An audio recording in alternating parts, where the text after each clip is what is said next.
台南市议会员工职员的男女比例大约是1:2，目前男性有65位，女性112位。为了庆祝国际妇女节，议会大家长郭信良议长上午嘛特别准备130份的火鹤花的盆栽甲田鸭，送予议会所有的妇女职员，为了因工作的辛苦。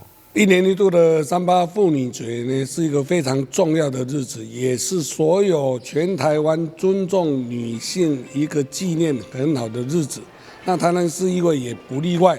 那我们今年特别的准备了一个小小的礼物以外，还准备了一棵的火鹤花，预祝所有全台湾及台南市和台南市议会的妇女呢，能够妇女节快乐，也用这棵的火鹤花祝福她每天、每年、每个日子都好好好好，大家拢总好。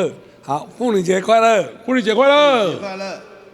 议长除了一到各办公室亲自来递送，另外连议会记者室嘛同款，亲自一递送给每一位女记者的盆栽加田鸭。现场嘛甲宣布参选议员的资深记者姚振宇来碰面，议长嘛当场有祝伊高票当选。